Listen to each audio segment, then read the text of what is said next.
folks. Today is Thursday, July 28th. Welcome to episode 163 of Simply Cyber's Daily Cyber Threat Brief.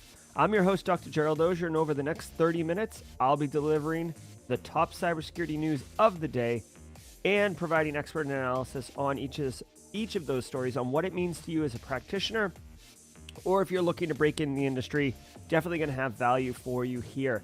Shout out and thanks to this stream sponsor right here, Barricade Cyber Solutions. Cyber criminals have stolen your company's data and derailed your business operations. Barricade Cyber Solutions will help you resolve this ransomware attack and get your business back on track. What does that mean? It means when bad stuff's happen, you'll have a line to pull, a parachute to pull, in order to get some assistance with people who have dealt with ransomware and dealt with really, really nasty incidents and helped businesses get back on track. I want to remind you, if you hold professional certifications like CISP, CISA, CISM, that require CPEs, many of them do, right? Many of them, you have to pay an annual maintenance fee, and you have to do continuing education. Each episode of the Daily Cyber Threat Briefing, which is worth half a CPE. So that's 2.5 a week, 10 a month. It really, really adds up and stacks up. So make sure to document by saying what's up in chat, or saying hi, or saying where you're from, or saying anything in chat so it's forensically burned into the stream. And you'll get, you basically have forensics evidence that you're there. So be sure to document. Literally the easiest and most enjoyable way to earn CPEs, I would argue. Now, if you are live, I see 50 of us already in here on the Simply Cyber YouTube, several others chiming in from other outlets like LinkedIn, Josh Mason's stuff, Twitter, Twitch. I want to thank you for being here. I know 8 a.m. Eastern Standard can be tough for many people, including myself. I'm not a morning person, but this is how we roll, people. I appreciate you being here. You definitely make the show engaging, entertaining, and a good time. So I genuinely appreciate that. If you're watching on replay, definitely drop a comment in chat because you need to get credit for those CPEs. But if you're unsure what to say, drop hashtag Team Replay. Identify with the replay audience. You guys are legion, and you come correct. So thank you, hashtag Team Replay, for catching the restream. Now, because if you are watching on replay, you have the benefit of time travel. So if you want to jump right to the news and skip the morning pleasantries, the couple slugs of coffee at the beginning, when this promo card starts turning into news stories, we're off and running. If you're listening to the audio podcast, just jump ahead about 90 seconds. That's roughly how long my pleasantries it last. But other than that, I am super pumped to drop the intro script here, grab the coffee, and say good morning to the Simply Cyber community. Hey, Tamara on YouTube, John Cook's up in here, Carrie, a regular in the streams, Ms. Pamela, always great to see you. Hope everything's well. Hope that baseball tournament went great. Miss Kimberly almost had the Cybersecurity Central shirt on today. I reached in, thought I grabbed it, pulled this, just kept on moving. Oh, Lewis Dix, welcome to the Cyber Threat Brief. Cheers to you, my friend. Cheers to you. The live is great. Okay, Team Replay. I've been Team Replay. I'm not always the one behind the mic here, but when I am, Team Replay is good. Dev Null Zen, see you at summer camp, man. Can't wait. How's my audios, everybody? How's my audios? Please let me know in chat. I'm also going to just goose the podcast really quick, just so if you guys don't hear it, we can sort that out while we're saying good morning. Cybersecurity headlines. All right, so I just played a brief snippet of the podcast. Let me know if you heard it. Richard Gicharu from the 254. What up? Good to see you, Steven. Present and accounted for. My man, I love it. Hey, Carrie, audio sounds good. Thank you for that mic check. All right, yes, bring it. It's so funny, people. Check this out. I'm so beyond, I ripped my studio down, rebuilt it last weekend. Even yesterday, because I did the World of Haiku, which we will be talking about later in the stream, we'll be raffling off a license key today also for World of Haiku, so be sure to stick there. I've been streaming Red versus Blue. I've been streaming gameplay type stuff. I'm actually considering adding another YouTube channel called Simply Cyber Games, meaning like it's like a play on words, like cyber games and Simply Cyber, right? Like I will only play cybersecurity games. This is how in love I am with our industry. And the computer's been chunky, so I bought a new machine. This is basically it right here. I don't know if you guys can see this. Okay, you see this rig right here, this resource jackal, this monster right here. This is what I bought. This is what I bought. So I'm the kind of person who's like, okay, let's eliminate things. Like let's figure out what the problem is and start troubleshooting. Well, if my computer is the choke point of my overall studio and situation, it's not going to be the case anymore. It's not going to be the case anymore. So that'll be coming. It takes like 2 weeks to build. So right after Black Hat DEF CON, I will be coming with a screaming fast machine. I'll probably even talk faster. So we'll see, everybody. It's going to have the fancy lights and stuff like that. Hey, George Strasburger, Jess Bishop. Jess, how's the new job going, Jess? You enjoying it? Is cyber all that you thought it would be, or did we lie to you and trick you and get you into the industry and now it's too late? Let me know. Hey, Richard Agrin. Good to see you, Adrian Parker from Seattle. Love Seattle. Good morning, Elise. Areens, guys, we got a big day today. Yeah, the cyber threat briefing needs a battle station. All right, guys, we're coming up on 100 people in chat. I'm so happy you enjoy your job, Jess. I do love our industry, guys. I absolutely love our industry. All right, y'all, sit back, relax. Let's get into the day's news and see what's happening. See what's shaking.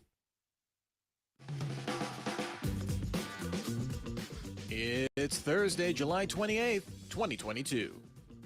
Microsoft warns of subzero malware. The company's threat intelligence center recently advised that it found multiple links to the private sector offensive actor DSIRF with a threat group it's tracked known as Knotweed. The threat intelligence firm RiskIQ linked DSIRF with the development of the subzero malware, which can be used to access a target's phone, computer, and IoT device.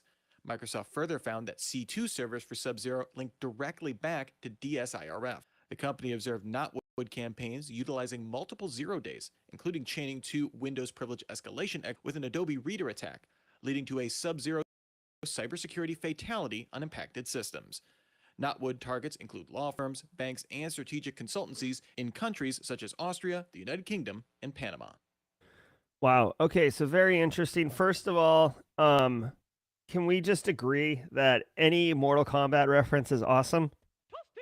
Right? So, way to go, whoever came up with this. Like, Subzero malware. Okay, so let's have actually here. So, interesting piece of malware. It's exploiting 0 days. 0 days mean that the vendor doesn't know about the vulnerability. It's kind of popped. There is no patch available right now. That's what a 0 day is.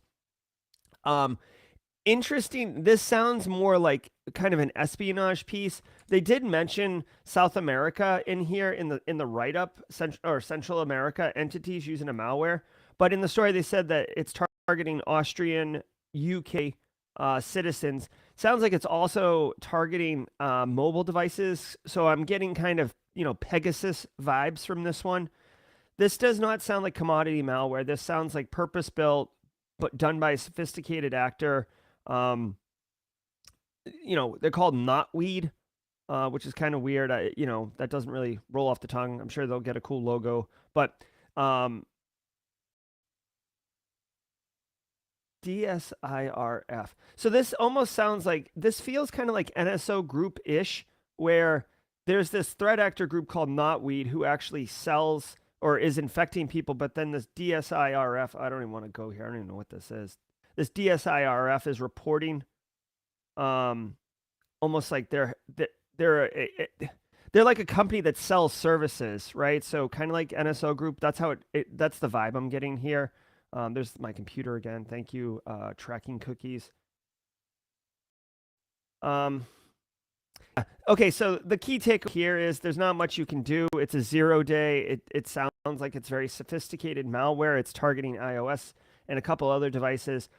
chances are that Carl and your general end user population will not be affected by this. These type of tools are typically not released into the wild like a mainstream. No one's going to take this subzero malware and post it on GitHub, right? So if you are dealing in financial services, if you are dealing in with VIPs, right, like high-end political figures, celebrities perhaps, you may want to be mindful of this.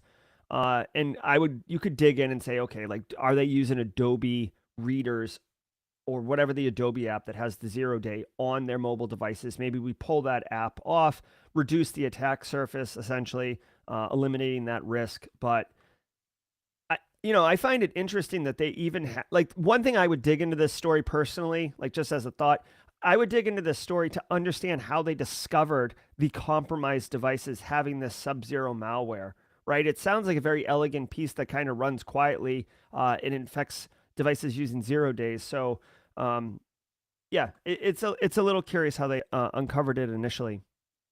JustTalk logs leak. Last week, security researcher Anurag Sen discovered an exposed online database containing hundreds of gigabytes of log data for the messaging app JustTalk. The plain text logs contained phone numbers of the sender, the recipient, and the message itself, as well as any calls made. The logs also had granular location data showing large clusters of users in the US, UK, India, Saudi Arabia, Thailand, and mainland China. The database was hosted by Huawei in China. Shodan results showed the server continually storing monthly chat logs. JustTalk still claims its app uses end-to-end encryption. This week, Sen discovered an undated ransom note left on the database, indicating it was accessed by at least one malicious actor. Attempts to contact the company about the leak were unsuccessful. Okay, so this is interesting, okay?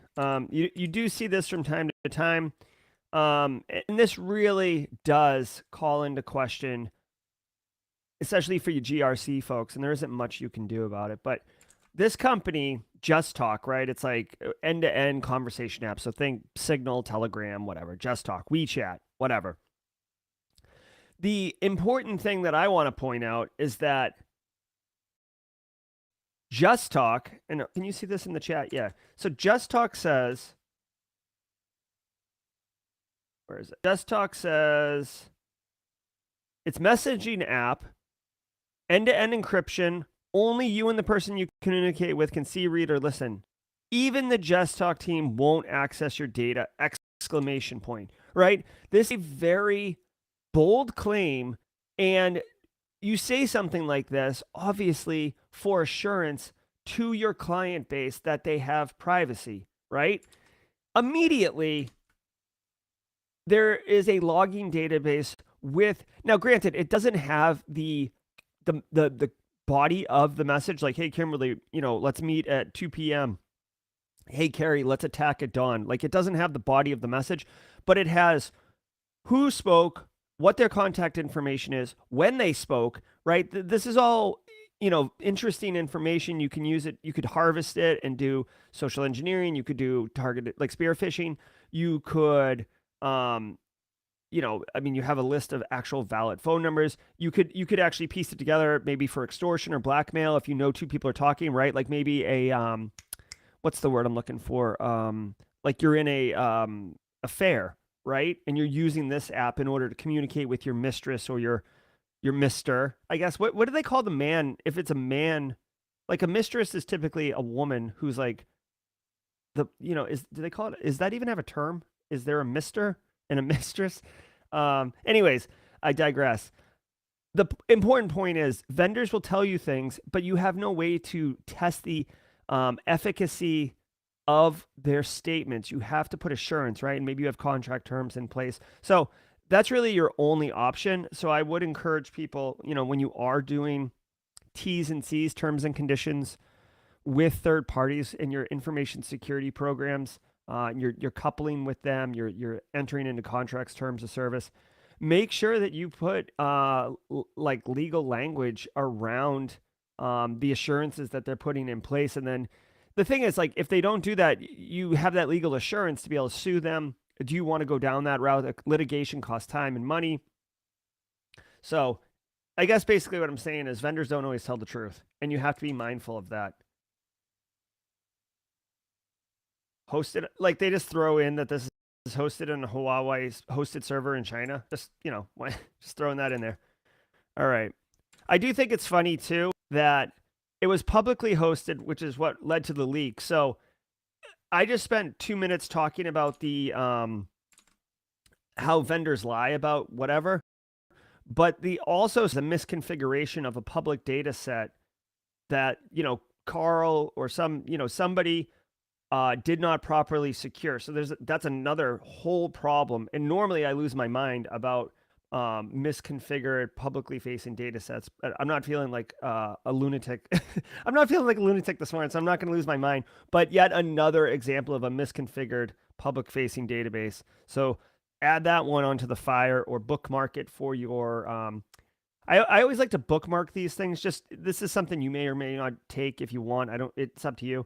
But I always bookmark these things because when I'm putting slide decks together for security awareness training or for budget requests, it's really nice to have these tangible, recent examples of basically security compromises. Like you're able to leverage the misfortune of others in order to have the same effect as if it was happening to you, right? We always joke that businesses invest so heavily after an incident, but they won't invest before. Well, if you can take advantage of some other organization that's been victimized, right? I mean, it sucks, but it's happened, so why not leverage it? You can spin it in such a way to get that same, it's not 100% exactly the same, but it's pretty close. It's like 85%. Get that same kind of like aha moment from the people holding the purse strings to be like, oh shit, we don't want that. Like, what's it going to cost to fix that? Cost of an average data breach. According to a new report from IBM Security, the average cost of a data breach increased 2.6% on the year to an all-time record of $4.4 million in 2022. Since the start of 2020, the average data breach cost rose 13%. The report found that over 50% of organizations surveyed said they increased the cost of products and services to offset the cost of breaches. This cost isn't just based on immediate expenses of a breach, whether that's paying a ransom or containing the breach, but also accounts for longer-term expenses like regulatory fines and lost sales. 83% of respondents reported more than one breach. Right. Okay. So a couple things here. First, something that really grinds my gears. You want to know something that pisses me off, man? Let's see. Where is it? Where'd they say it? Here.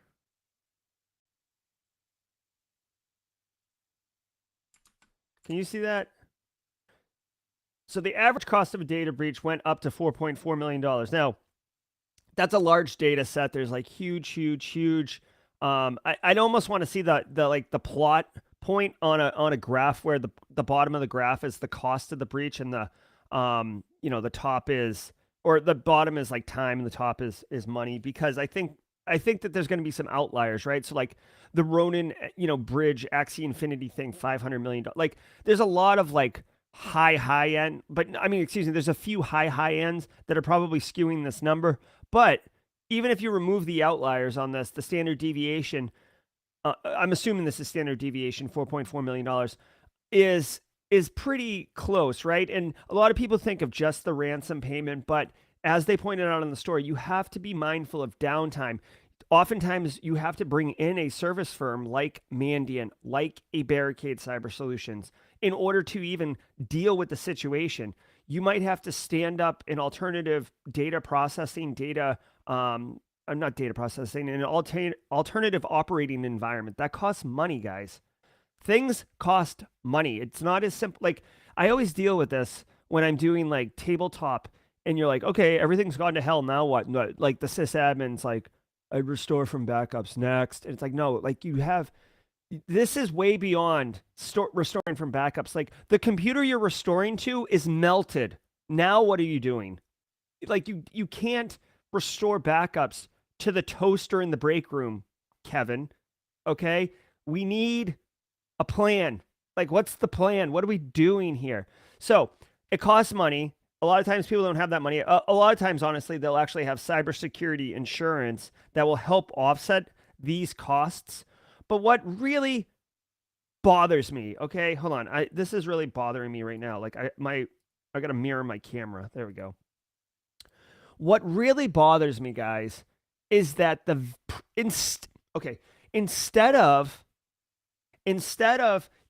investing more heavily in protecting the organization, in having better secure controls, in hiring a CISO, in hiring security engineers, outsourcing MDR, not having misconfigured S3 buckets, instead of doing that, they just increase the price of the service to offset the cost of the line item. So it's almost like they're doing annual budgets and they're like, okay, so this is what our, Microsoft subscription service cost. This is what, CEO's golf membership cost.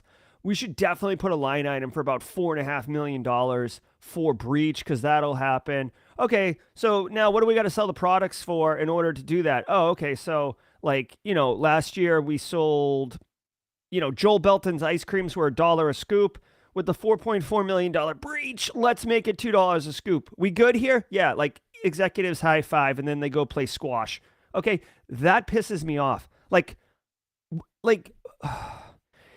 feel like I would be less angry if they increased the product price and then invested in securing the environment. But instead, it's just like they're taking fistful of dollars and jamming them into the holes in the dam and then smiling and nodding because it's not leaking on them anymore. It's so short-sighted. Whatever. I'm going to go back and look at chat on this one. Yes, $500,000 bonuses don't pay themselves. Money's got to come from somewhere. So anyways, that pisses me off about this story. Help defeat 2FA. No form of authentication or security is impervious. While encouraging the use of multi-factor authentication is undoubtedly an improvement over simple passwords, threat actors have been finding ways around these security measures. A new report from Recorded Future highlights how threat actors are increasingly using bots to automate the theft of one-time passwords. These bots typically operate through voice calls or SMS messages to potential victims requesting the input of an OTP. The report used an open-source bypass bot and found they require little technical expertise or even language skills. This could allow threat actors to broaden their base of targets. Traditional methods of OTP bypassing, like SIM swapping, requires much more time and technical chops. Yeah, you know what? This is really interesting. Two key things here. One, MFA is not impervious, guys. I always talk about MFA all the time. I think MFA is a fantastic control. I would consider a requirement. Like if you're running just username and password, then that's not enough, right? MFA has to be the standard. Now, I get it. Sometimes you can't do it. It's an antiquated system, or it doesn't, you can't do it all the time, right? But that doesn't mean where you can do it, you don't, right? So I think MFA is important. But like any control, threat actors will find a way, okay? All you're doing is raising the bar for them to jump over. You're not building a wall that they run into, okay? You're making it so different levels of different levels of threat actors will run into the MFA and be thwarted, and they'll either move on to another target, they'll expose themselves because you as the victim will get a push saying, here's your one-time password, and it'll indicate, oh crap, like my password has been compromised because I'm getting this OTP. But it's not a silver bullet, okay? And what I think is really cool, I think bots are cool, okay? I think bots are really cool. Like you can use, chatbots are one that everybody is kind of familiar with. When you're going to a website and you can interface quickly. Sometimes it's a human, sometimes it's a chatbot, and you don't really know. Way to go, Alan Turing. But bots can be used for different things, and it sounds like this is one that I'm actually really interested in digging into. Let me know if anybody in chat has worked with these bots, seen these bots either in an academic setting or in a professional setting. Around stealing these one-time passwords or really bots doing anything kind of security related. It's actually my interest is piqued and I would like to know more. It's very interesting. So anyways, long story short, MFA is not invulnerable. You may want to make your end users aware of this. Again, this is a great little 30-second snackable piece of content for your end user community to make them aware. Why make them aware? Because much like security practitioners, once, like, getting on MFA has a little bit of a hurdle to get people on MFA. You're introducing friction into their workflow, right? Like, so logging in is now an extra step. Oh God, this is so annoying. Why do I have to do this? Right? Once you get them on board, once you explain to them the value of it, everything like that, you personalize it, right? We talked about that yesterday. Protect your bank accounts, protect your email. They can't reset your accounts for other stuff if they don't have your email. Well, once you get them on, you need to make it so they don't think that it's absolutely a silver bullet, right? People in our industry feel that way, and we're professionals who work in this industry, so we know, but we should know better. End users, they're not expected to know these things, so you do have to couch it, or else you're going to shoot yourself in the foot. If you tell them that MFA is being broken, they're just going to feel hopeless or whatever. But just, I would almost spin it or make them aware that, hey, like, you can get these unsolicited text messages. Same with phishing, guys. Smishing is really taking off as like the new phishing. I get these messages all the time on WhatsApp. I hate WhatsApp. I wish I didn't have it, but I need it for one particular group of people that I speak with. But I get all these messages from, like, it's like some beautiful woman profile picture, and it's like, hey, Todd, like, left my golf clubs, like, whatever. Like, it's definitely like supposed to be a wrong number, but who dis kind of thing. Whatever. I mean, it's obviously working. People are responding to it and then getting pwned. Okay, let's listen into CISO Series Pay Their Bills. And now, thanks to this week's episode sponsor, Snyk. Developers want to code fast, and security wants to ship securely. And that's why they both choose Snyk. Backed by industry-leading security intelligence, Snyk provides real-time scanning with automated fixes and remediation advice right from the tools and workflows developers use. Code, dependencies, containers, cloud infrastructure, all of it. And while developers are building securely, Snyk gives security teams a bird's eye view of all of their projects so they can prioritize and focus their efforts in the right places. Developer tested, security approved. Start your free Snyk account at snyk.co/cybersecurity. All right. Thanks to CISO Series for being a partner with Simply Cyber, whether they know it or not. I have talked to the guy who owns CISO Series about doing the podcast the way that we do it, and he's totally on board. But I just, I appreciate what they do. It makes it happen. Guys, real quick, while we're saying thank you about stuff, I want to share with you World of Haiku. World of Haiku is a cybersecurity video game that is designed to be entertaining, but also teach people, basic kind of computer skills, cybersecurity skills. I've been playing it all week on stream in the afternoons. Basically, so far, we're like 3/4 of the way through the game, and it's a lot of basic Linux operating system commands, right? So navigating a file system on a Linux base, and then we're starting to get into a little bit of pen testing, red team. We did some Nmap scanning yesterday. So it's a very cool, it's set in the near future. It's got that cyberpunk vibe to it. If you don't know about it, I'm telling you about it right now. And I have been in contact with the CEO of World of Haiku, good guy, Eric, and he has donated World of Haiku license keys to Simply Cyber to raffle off, and we will be raffling off one right now. So if you're interested in playing World of Haiku on Steam and you want to win a license key, go ahead and type Haiku in chat right now. Haiku. Haiku. We're like, just like this. Can you see it in the chat at the top there? Not really. I'm covering it up with the brand. You'll see it. The stream is going to start going. There's Casually Joseph, Joel Belton. Yeah. Haiku will enter you into the key. Navina won yesterday. Joshua B 2 days ago. Gerald Wheatley on Tuesday. We've got some great people winning great prizes. Thank you to World of Haiku. To that point, if you're interested in hanging out with me and many members of the Simply Cyber community while we live Let's Play World of Haiku, I will be playing again on Friday at 4 p.m. I'm going to go ahead and hit notify, even though I'm the guy who's going to be playing it. Friday at 4 p.m. If you want to come join, just go to simplycyber.io/streams. You could see the URL at the top of the live stream here at the very top.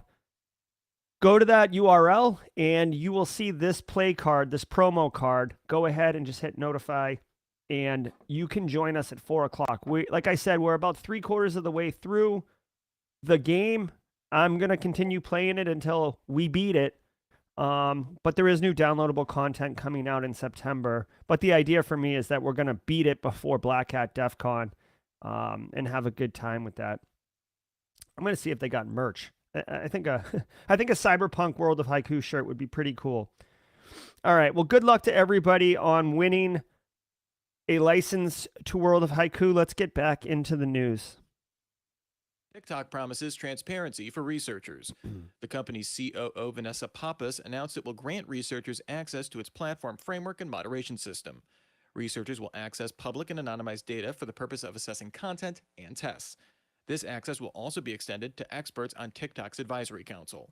The company also said it plans to provide more transparency around its efforts to curb covert influence operations. These announcements come hours after Gizmodo reported that its parent company, ByteDance, used the news app TopBuzz to plant pro-China messages for American users. ByteDance denies these claims. Oh my God, this is like, like in those kind of futuristic dystopian movies where they have the mutage at the beginning that's purely exposition, and it shows like the buildup of why society kind of collapsed and imploded on itself.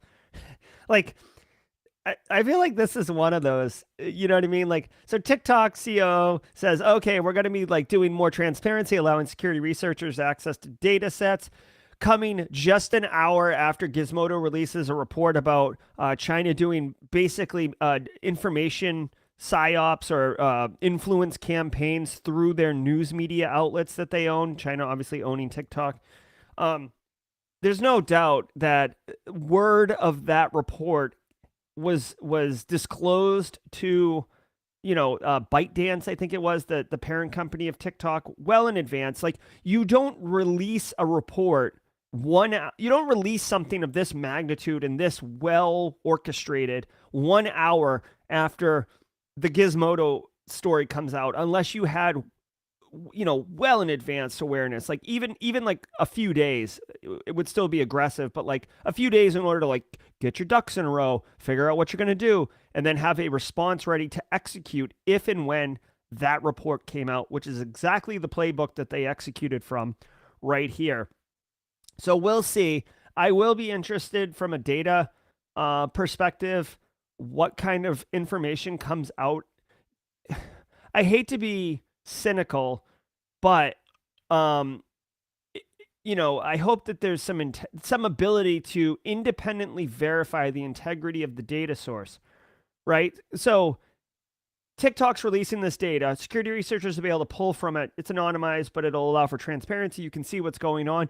But if the data set is incomplete, right? If there's certain accounts that are, identified as the misinformation accounts, right? Like say, 100,000 bot accounts that can be weaponized for influence operations, and they are the filtered out of this data set, which wouldn't be impossible, right? I mean, you would hope that it would come out if that was the case, but I want to assume positive intent. I'll have to assume that the integrity of the data set, the source material, is in fact complete. But anyways, I love seeing like what kind of research people come up with when they get raw data sets and they start doing interesting things. So stay tuned. I would not be surprised. I'm calling it now. What is it? July? I would say by like maybe September, October timeframe, depending on when this data set comes out and how people can actually pull from it. Some really interesting, splashy front page news reports coming out about something from this data set. So stay tuned. I think it's interesting. Good on TikTok. I mean, this is better than nothing. As far as I know, Facebook, Meta doesn't provide this type of information. They handle it, right? Meta handles it internally. right? They had that, ethics committee that they disbanded. That whistleblower spoke on 60 Minutes. So, anyways, we'll see what happens. Rediscovering an old UEFI rootkit. UEFI. Security researchers at Kaspersky report that a Unified Extensible Firmware Interface, or UEFI rootkit, dubbed Cosmic Strand, has been used in the wild since at least 2016.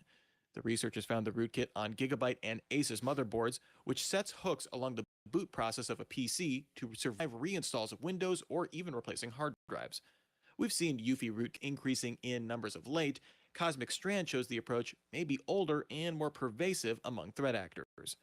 Researchers at Haiku 360 discovered a variant of the rootkit back in 2017, but Ars Technica reports most Western-based security firms, the C2 servers for the rootkit, have gone dark for long periods of time, likely why Kaspersky rediscovered it recently.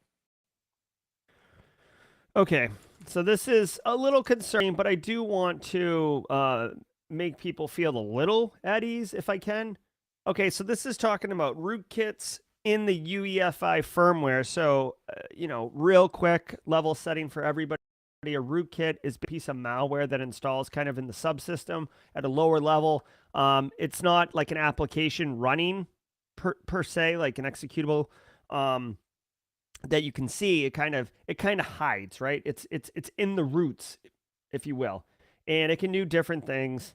Activate, reach out, pull down malware, everything like that. And the idea is that it's very difficult to A, know it's there, and B, remove it. This particular rootkit hooks into the UEFI firmware, which I'm not an expert on subsystem low-level firmware on computer architecture, but basically every computer has a BIOS. The BIOS is designed to boot up the machine and pull the master boot record from the operating system, or a grub loader or something like that, in order to kick off and bootstrap the operating system. Okay, UEFI firmware is kind of like BIOS. The BIOS kicks on and UEFI activates, and there's some security features in there, right? If you have data at rest encryption on the hard drive, UEFI gets involved with that. If you have like a BitLocker type thing, like a 6-digit PIN you need to put to enter like a password to then kick off the installation, the launching of the operating system. This is where UEFI kind of lives. By the way, in the story, you called it UEFI. I don't know. I'm curious, chat. I have never heard anyone call it UEFI. It's always the acronym UEFI, UEFI. I've never heard anyone say UEFI. So, either I'm only telling you that because if you say UEFI in a conversation, people might look at you weird. Or if I say UEFI on a live stream like this, you might look at me weird. I've never heard anyone call UEFI, okay? Just throwing that out there. Okay. Yeah, thank you, Justin Gold. I've never heard anyone say that. So the takeaway here is don't walk around and say UEFI, okay?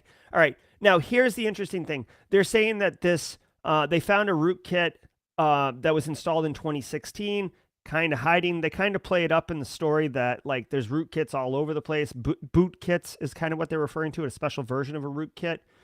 This could be possible, but you've got to remember, if there is malware running in the rootkit,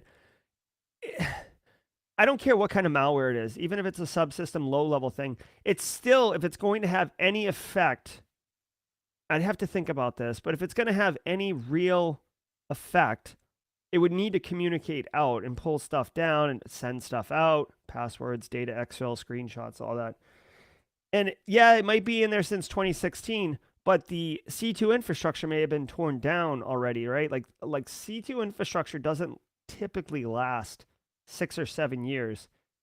And people with firewalls and net logs, net flow, these type of things, like can see traffic going out to weird sites and stuff like that. So I guess what I'm thinking is you can have this stuff in there, but I'm not sure, long term, if it's super bad, you don't want it there. Okay. That's for sure. You don't want it there, but I'm not sure if it's like a silent listening post for 6 years, sending data out and reporting on someone, because again, that where it's going typically gets destroyed, or, taken down or whatever. So anyways, long story short, rootkits, bootkits, and it's pronounced UEFI. GitHub adds NPM features. The Microsoft-owned code repository announced that its support for 2FA for NPM exited beta and is now generally available to all users. As part of this launch, GitHub announced a new NPM login and publishing system, allowing browser-based authentication with valid tokens retained on the same session for up to 5 minutes. This will prevent developers from having to enter a new one-time password on every action in NPM with 2FA enabled. The platform also added the ability to connect GitHub and Twitter accounts to NPM in the hopes that this will make it harder to impersonate creators of popular software. All right. No more. Well, all right. This is cool. So NPM has been in the news a lot lately. This is the one where one of the key developers, I think it was when the start of the Russian-Ukrainian conflict happened. One of the developers like went buck wild and made some changes to the node package manager and did some, I can't remember the story right now, but anyways, NPM has been in the news. NPM is used by many developers. I believe it's used for like web application stuff. So what they're saying in the story is that they've introduced basically a 2FA, and they call it quality of life improvement, but basically you authenticate with your 2FA and then you get a 5-minute token. So, while you're making commits and stuff like that, you don't have to keep authenticating, right? It's a quality of life. Again, I said it earlier, 2FA adds friction. I don't care if you're an end user, Carl, or if you're a web dev, or if you're a cybersecurity person. Who here hasn't been challenged by 2FA at some point and been like, oh God, like, gotta eat my dog food. Like I understand why I have it and I'm going to put in this 2FA token, but Jesus, this is not, I don't want to do it right now. Okay. I'm like the most pro security person ever. And I've felt that before. Okay. So this quality of life, 5-minute token, that's good. That's great. That's wonderful. My immediate thought is, okay, so now threat actors are going to have this 5-minute window to steal that token and be able to do something, right? So, like bots are going to, we talked about the bot story a minute ago, like grab it, some type of info stealer, like redline info stealer sitting on someone's machine and looking to see if that token's there. Now, it is temporal, right? You only have 5 minutes. But if you write malware that's looking and as soon as it's there, hits it and pushes it, maybe you can do something automated like disable 2FA because you're authenticated as the victim.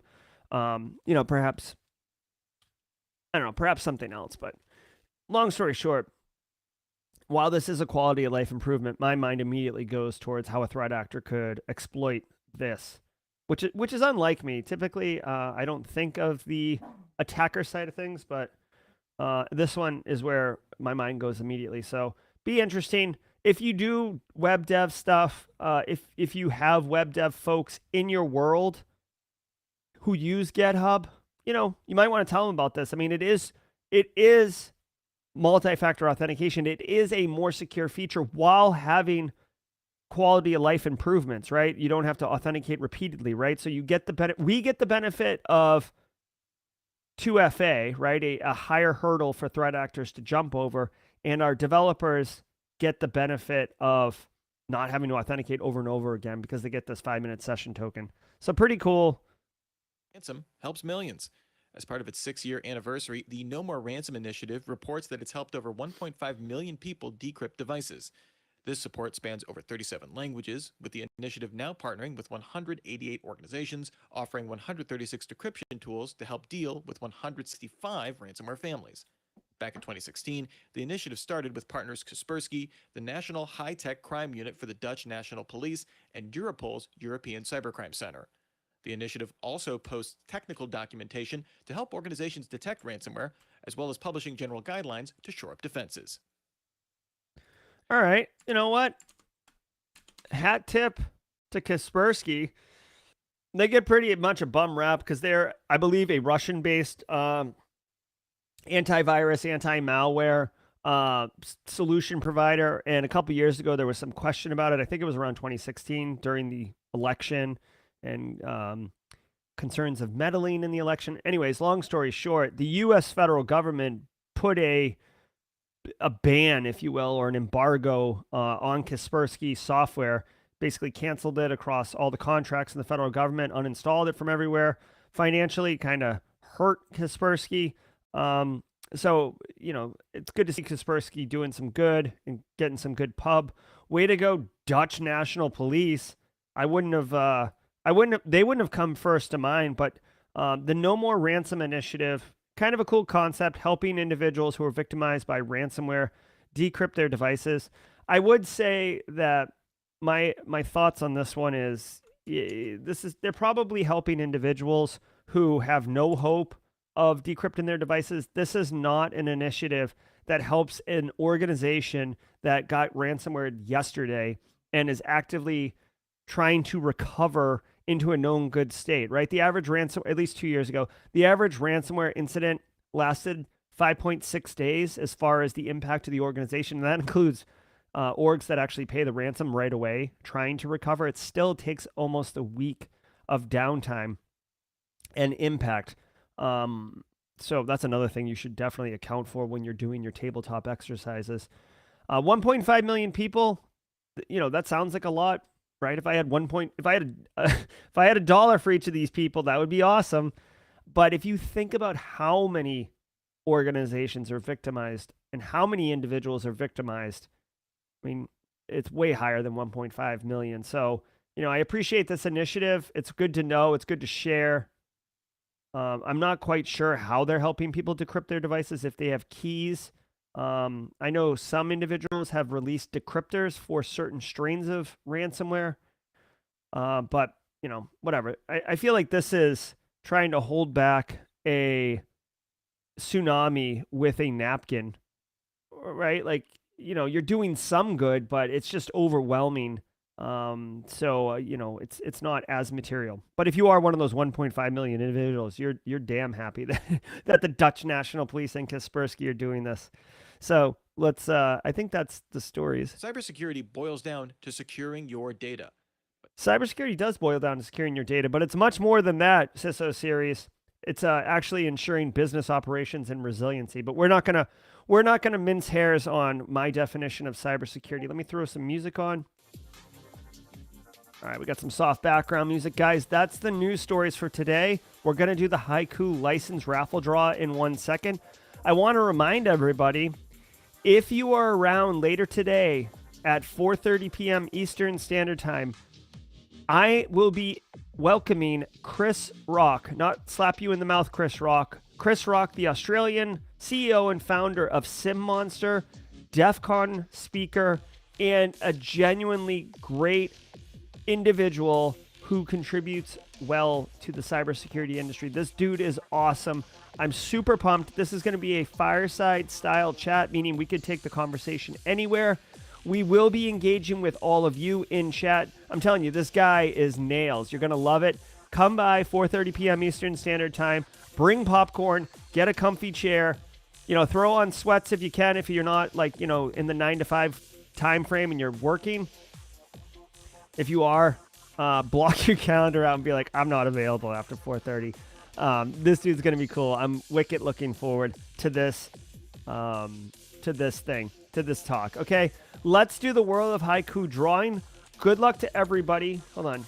We got to have the cool graphics. Yeah. All right, good luck to everybody on World of Haiku. Like I mentioned before, brand new cybersecurity nature set game designed to help individuals learn basic Linux skills and some introductory pen testing skills. It's going to be a good time. I'm live streaming it on this Friday at 4 p.m. as we continue to play. It's all about good times. Good luck to everybody. Here we go. Drum roll, please. And the winner is Shane Himes. Way to go, Shane Himes. Shane Himes, connect with me in Discord, simplycyber.io/Discord to get your license key. Shane, you're the winner now, my man. I do love it. Here, a couple Mario coins for you. Good stuff. All right, let's do this. That's going to do it for today's stream, y'all. I will give a couple minutes just for kind of post-show banter, if you will. If you have to boogie to go to your next meeting or you're just here for the news, genuinely appreciate you taking the time to be here. Thank you. I hope you have a wonderful day executing cyber operations or getting into the industry? Let's see. Computer Geek. Yeah, Haiku is fun, man. It's a cool game, really entertaining. Like I said, if you're on the fence, come by tomorrow at 4 p.m. as we will be replaying. Gerald, you spelled Joel wrong. I'm not sure where I wrote Joel, but... Somebody... Oh, man, the stream just flew by. Somebody was having their second interview. Who is it? Jessica Probst, second interview for my first cybersecurity job. Let's pull this up on stream. Good luck, Jessica. Member of the Simply Cyber community. Seen you in chat a bunch recently on the Discord. Nice, nice. Good luck with you. All the best. I hope they ask you how do you stay current. Jessica, you may want to also remember it's potential that they ask you about a current story, not just how do you stay current, but okay, like you stay current. Tell me about a current story and maybe what you would have done differently in order to protect it, right? Maybe you talk about JustTalk and how they just had a public file share open to the internet without a password for months and how it got stolen. Maybe you talk about actually configuring public shares not to be accessible by anyone without credentials. Maybe you talk about if it's a GRC job, maybe you say, hey, yeah, maybe we put language in our contracts saying that if they are lying to us, we can sue the crap out of them, right? Couple angles to go there, Jessica. But, be mindful, be ready for that. Will Reed, good to see you, Will. Always nice. Jay Smith, what's up? OSHA inspection at the plant today. Woo! Careful. Are you planning to make a dream about NIST? Yes. So, hey, here's a fun fact, guys. If you are interested, I've kind of teased this in Discord, but if you're not in there, if you're not watching with any regularity, this is simplycyber.io, right? So if you just go to my base website, simplycyber.io, this is the website. We have the GRC Analyst Master Class right here. I'm really happy to announce that I have 3 new modules dropping likely right after Black Hat DEF CON. One is a SOC 2 module. What is it? Everything like that. Presented by Erica McDuffie, expert on the topic. One is NIST Cybersecurity Framework, presented by Two Thumbs and Smiles, this guy. And the third one is CMMC, presented by Jacob Horn, an expert on CMMC. I'm going to be adding that. I've been waiting because I want to add all 3 at once to make it kind of splashy and fun for everyone. But I will be adding more content, as I said I would, to the GRC Analyst Master Class. If you have access to the class, it is forever access until I can't pay the annual bill to host the platform. But I do own all the source material, so no matter what, that content will always be available to everybody. If you're interested, hit !GRC and you will get information from Nightbot on where to get that GRC course, or obviously you can go to simplycyber.io. All right, everybody, thanks for being part of the community. Thanks for engaging on Discord. I also want to appreciate, I see the Discord chat, you guys very supportive. I appreciate you helping people out when they ask questions and giving them resources, making our field inclusive and something really to enjoy being part of. So I really appreciate that. That's going to do it for me, y'all. I'm going to go finish this coffee and get grinding on the work. I'll see many of you, hopefully, at 4:30 p.m. Eastern Standard later today as we welcome Chris Rock onto the stream. Take care, everybody. Thank you.